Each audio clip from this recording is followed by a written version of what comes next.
జనంగొంతుకు స్వాగతం. నేను మీ అనిల్ దేశాయ్. జనంగొంతు వీక్షించే ముందు ప్రతి ఒక్కరూ జనంగొంతును లైక్ చేయండి, షేర్ చేయండి, సబ్స్క్రైబ్ చేయండి. అదేవిధంగా బెల్ ఐకాన్ నొక్కి కూడా జనంగొంతును వ్యాప్తిలోకి తీసుకురండి. జమ్మూ కాశ్మీర్లోని కాట్రాలో గల యూనివర్సిటీ శ్రీ వైష్ణవమాత నారాయణ వైద్యాలయం అది ఈ సంవత్సరమే ప్రారంభమైంది. కానీ ప్రారంభం అవడంతోనే వివాదాల్లోకి నెట్టబడింది. ఏమిటిది?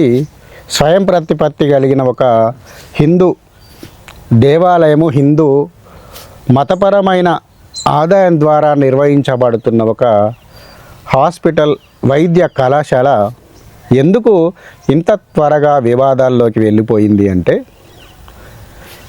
ఈ సంవత్సరమే అది ప్రారంభించబడింది.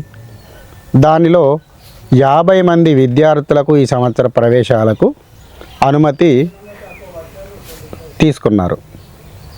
ఈ 50 మందిలో వివాదం ఎక్కడ వచ్చింది అంటే, 50 మందిలో 41 మంది, 42 మంది ముస్లిం విద్యార్థులకే కేటాయించారు.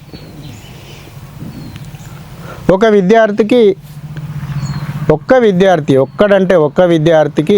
సిక్కు, మిగతా 7 హిందువులు. అంటే ఇక్కడ హిందూ దేవాలయం యొక్క ట్రస్ట్ ఆధ్వర్యంలో ప్రభుత్వం నుండి ఎలాంటి సహాయం లేని ఒక వైద్య కళాశాలలో హిందువులకు కాకుండా 80% విద్యార్థులను హిందూయేతర ముస్లింలతో నింపడమే ఇక్కడ వివాదాలకు మూలం.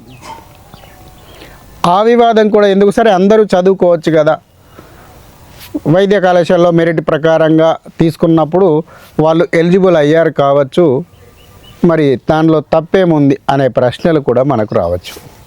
అయితే ఇక్కడ మనం కొన్ని చూస్తున్నప్పుడు ఇదేమి హిందూ నిధులతో, హిందూ దేవతామూర్తి యొక్క వైష్ణవ మాతాదేవి నిధులతో పూర్తిగా ప్రభుత్వం నుండి ఎలాంటి నిధులు ఈ వైద్య కళాశాలకు రావు. కానీ అటువంటి వైద్య కళాశాలలో ఇతర మతస్థులు చదువుకోకూడదనే రూల్ ఏమీ లేదు కదా అని మనం సహజంగా వేసుకునే ప్రశ్న. కానీ ఇదే పూర్తిగా ప్రభుత్వ నియంత్రణలో నడుస్తున్న కొన్ని వైద్య కళాశాలలు మైనారిటీ విద్య పేరుతో, మరి అక్కడ హిందువులకు కూడా చదువుకునే వెసులుబాటు ఉంటుంది.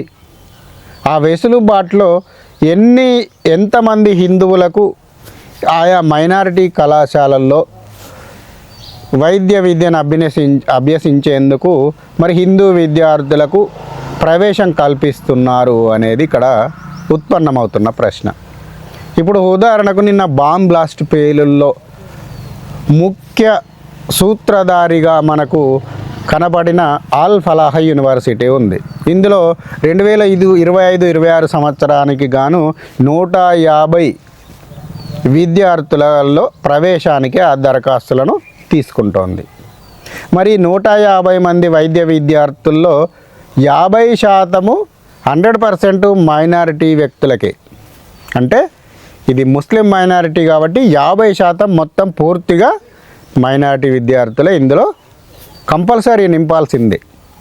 ఇక మిగతా 50%లో ఓపెన్ కేటగిరీ ఉంటుంది. ఈ ఓపెన్ కేటగిరీలో కూడా మళ్ళీ ముస్లిం విద్యార్థులు ప్రవేశం తీసుకునే హక్కు ఉంటుంది. అందులో ఎస్సీ, బీసీ అనుకున్నట్టుగా ఎస్సీలకు 7%, బీసీలకు 6%, మిగతా శాతాన్ని ఓపెన్ కేటగిరీలో ఈ విద్యార్థులు తీసుకుంటారు. మరి తీసుకున్నప్పుడు ఓపెన్ కేటగిరీలో కూడా మళ్ళీ ముస్లిం విద్యార్థులే వస్తుంటారు.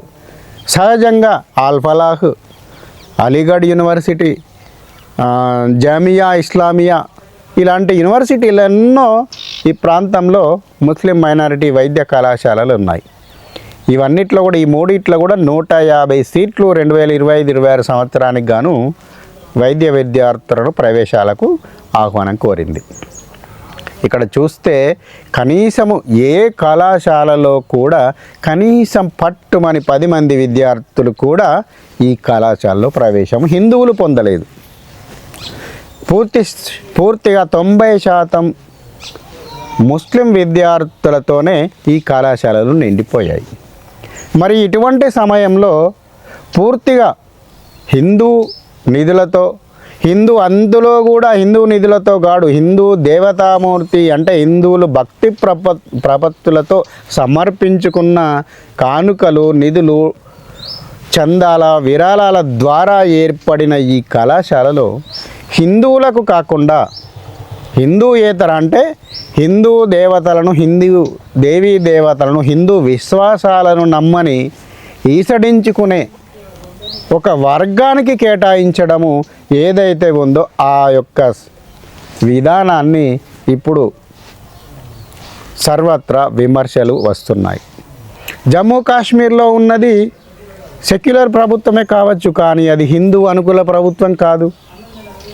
దానివల్ల కూడా ఇక్కడ జమ్మూ కాశ్మీర్ యొక్క ప్రభుత్వం ఈ కళాశాల మీద ఒత్తిడి తెచ్చి పూర్తి స్థాయిలో అంటే హిందువులను ఏ మాత్రంగా మేము కంట్రోల్ చేస్తున్నామో చూడండి అనే విధంగా ఈ నియామకాలు, ఈ విద్యార్థుల దరఖాస్తు స్వీకరణను నియంత్రించినట్టుగా మనకు కనబడుతూ ఉంది.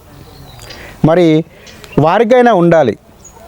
ఎందుకు అంటే హిందూ ప్రసాదాలు కానీ, హిందువులకు సంబంధించిన విశ్వాసాలు కానీ వారికి హరాం.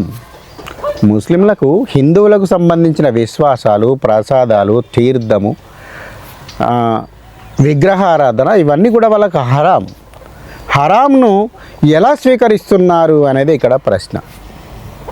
హరాం స్వీకరించడమే కాకుండా పైగా బలవంతంగా ఈ యూనివర్సిటీల్లో ప్రవేశాలు పొందారనే విమర్శలు ఎక్కువయ్యాయి.